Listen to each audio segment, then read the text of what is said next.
De acordo com reportagem do The Guardian, a relação entre o ex-presidente dos Estados Unidos, Donald Trump, e Jamie Dimon, presidente e CEO do maior banco do país, o JP Morgan Chase, deteriorou-se ao ponto de um processo judicial de US$ 5 bilhões movido por Trump contra o banco e seu executivo. A ação, movida em janeiro de 2026, alega que o banco fechou as contas de Trump por motivos políticos após os ataques ao Capitólio em 6 de janeiro de 2021, uma alegação que o JP Morgan nega, afirmando que a decisão foi baseada em riscos legais e regulatórios e que o processo não tem mérito. A parceria entre os dois, outrora promissora, remonta ao início do primeiro mandato de Trump, em 2017, quando Dimon, então um democrata de destaque em Wall Street, integrou um conselho consultivo de líderes empresariais do novo governo. Apesar de recusar um cargo no Departamento do Tesouro, Dimon manteve uma relação funcional com Trump, elogiando inicialmente políticas como os cortes de impostos. No entanto, as fissuras passaram a aparecer publicamente ainda em 2017, quando Dimon criticou a resposta de Trump aos protestos de supremacistas brancos em Charlottesville, levando à dissolução. As tensões pessoais explodiram em 2018, quando Dimon, em comentários sobre uma possível candidatura presidencial, afirmou ser mais esperto que Trump e que havia construído sua fortuna por mérito próprio, ao contrário do ex-presidente. Trump retaliou nas redes sociais, atacando a capacidade de Dimon. A relação continuou a definhar durante a campanha de reeleição de Trump, com ele acusando Dimon, em novembro de 2023, de ser um globalista supervalorizado que apoiava sua rival Nikki Haley. O rompimento definitivo, contudo, parece ter sido catalisado pela defesa pública de Dimon, a independência do Federal Reserve e seu presidente Jerome Powell, alvo de duras críticas e de uma investigação criminal promovida pelo Departamento de Justiça sob Trump. Dimon alertou que tais ataques poderiam elevar a inflação e as taxas de juros. Além disso, o banqueiro criticou propostas de Trump, como a limitação de juros de cartão de crédito, classificando-a como um potencial desastre econômico. O processo judicial de Trump foi movido um dia após Dimon, no Fórum Econômico Mundial de Davos, questionar a confiabilidade dos Estados Unidos sob a atual administração. O que vemos aqui é muito mais do que uma simples briga entre dois bilionários egocêntricos. É um microcosmo perfeito, um caso de estudo vívido da guerra cultural e política que está rasgando o tecido da América. De um lado, temos um presidente eleito pelo povo, um disruptor que, com todos os seus defeitos, representa um grito de revolta contra o establishment. Do outro, temos Jamie Dimon, a personificação viva e respiratória daquele mesmo establishment. A fusão arrogante de Wall Street, do poder corporativo globalista e da política progressista vestida com um terno caro. Vamos lembrar do contexto. Em 2016, Donald Trump venceu contra todas as probabilidades, contra a vontade explícita de praticamente toda a mídia corporativa, de Hollywood e sim de Wall Street. Foi uma revolta popular. E qual foi a reação imediata dos capitães da indústria? Correram para se alinhar, formaram conselhos, posaram para fotos, ofereceram conselhos. Por quê? Não por amor a Trump, mas por instinto de preservação. Eles viram o poder mudar de mãos e quiseram estar na sala onde isso acontecia, para domesticar, influenciar e controlar. Jamie Dimon estava na frente dessa fila. Era o patriota disposto a ajudar qualquer presidente. A narrativa era clara. O homem sério de Wall Street estava dando uma mão ao novato imprevisível. Era puro paternalismo de elite. Mas a máscara caiu rapidamente. A verdadeira natureza desse relacionamento nunca foi sobre patriotismo ou sobre o que era melhor para o cidadão médio americano. Era sobre controle. E o momento em que Trump se mostrou incontrolável, o momento em que suas políticas ou suas palavras não se alinhavam perfeitamente com o dogma progressista que essa elite realmente abraça, o apoio se evaporou. Charlottesville foi a desculpa perfeita. Não importa a complexidade do evento ou a narrativa distorcida que se seguiu, foi a senha para que o establishment corporativo mostrasse sua verdadeira lealdade. Não à América, não aos seus clientes ou acionistas, mas à ortodoxia política de uma esquerda militante. Dimon, o democrata vitalício, finalmente mostrou suas cores. O conselho se dissolveu não por causa de uma política econômica ruim, mas por causa de uma narrativa cultural inaceitável. eles não estavam dispostos a ser associados a alguém que ousava desafiar o credo progressista. Aqui reside a hipocrisia monumental. Jamie Dimon é pago 43 milhões de dólares por ano para administrar um banco. Seu trabalho é gerar retorno para os acionistas, gerenciar riscos e operar dentro da lei. Desde quando o CEO de um banco se tornou o sumo sacerdote da moralidade política? Desde quando seu papel é unir as pessoas em questões sociais divisivas?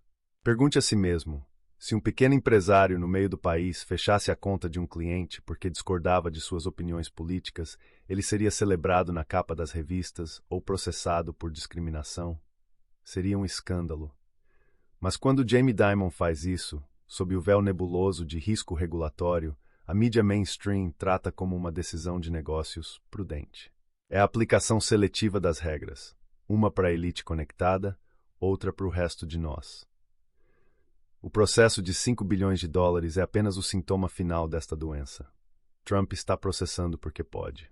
Mas o cidadão comum que tem sua conta no PayPal, no Stripe ou no próprio JP Morgan fechada porque doou para a campanha errada ou porque postou a opinião errada nas redes sociais, não tem um exército de advogados. Ele é simplesmente cancelado, desbancarizado, excluído do sistema financeiro moderno. O caso Farage no Reino Unido foi um alerta.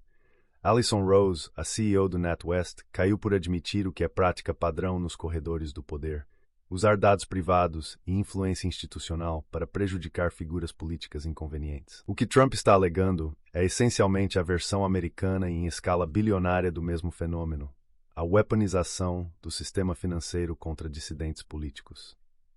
E não se engane sobre o que realmente irrita Jamie Dimon. Não são os tweets, nem o temperamento. São as políticas que ameaçam o status quo lucrativo de seu império. Os cortes de impostos, ele gostou. A queima de regulamentações, aplaudiu de pé. Mas quando Trump toca nos nervos expostos do poder financeiro, a máscara do estadista cai. A proposta de limite de 10% para juros de cartão de crédito é um exemplo perfeito. Dimon a chama de desastre econômico. Para quem? Para o JP Morgan, que lucra bilhões com essas taxas extorsivas que esmagam as famílias da classe trabalhadora? Ou para a família que está afundada em dívidas de cartão de crédito com juros de 25% ao ano? A perspectiva é tudo. O que para Dimon é um desastre, para milhões de americanos é um alívio potencial. A defesa feroz de Jerome Powell no Fed também é reveladora. A independência do Fed é um mantra sagrado para Wall Street, porque garante que a política monetária seja gerida por tecnocratas simpáticos aos mercados, não por representantes eleitos que possam responder às necessidades do cidadão comum. Trump desafiar essa independência é um pecado capital, porque ameaça deslocar o poder dos corredores não eleitos de Washington de volta para onde deveria estar, com o povo. A acusação final de Dimon é a mais rica em ironia, que os Estados Unidos sob Trump se tornaram menos confiáveis. Confiáveis para quem? Para os frequentadores de Davos. Para os CEOs globais que veem as nações como meros territórios em um tabuleiro de monopólio. A América de Trump, com seu foco em empregos domésticos, indústria nacional e fronteiras seguras, é profundamente não confiável para a agenda globalista. Ela interrompe o fluxo suave de capital e mão de obra desregulada. Ela coloca os interesses dos cidadãos americanos à frente dos lucros das multinacionais. Para o homem que administra um banco com alcance verdadeiramente global, essa virada nacionalista é uma ameaça existencial ao modelo de negócios. A confiabilidade que ele lamenta é a previsibilidade de um sistema que sempre colocou os desejos da elite financeira internacional em primeiro lugar. O que estamos testemunhando, portanto, é o rompimento final entre dois pilares do poder moderno. De um lado, o populismo nacionalista, por mais imperfeito que seja, que ainda responde em última instância às urnas. Do outro, o poder corporativo globalista, que responde apenas aos acionistas e a uma ideologia progressista transnacional.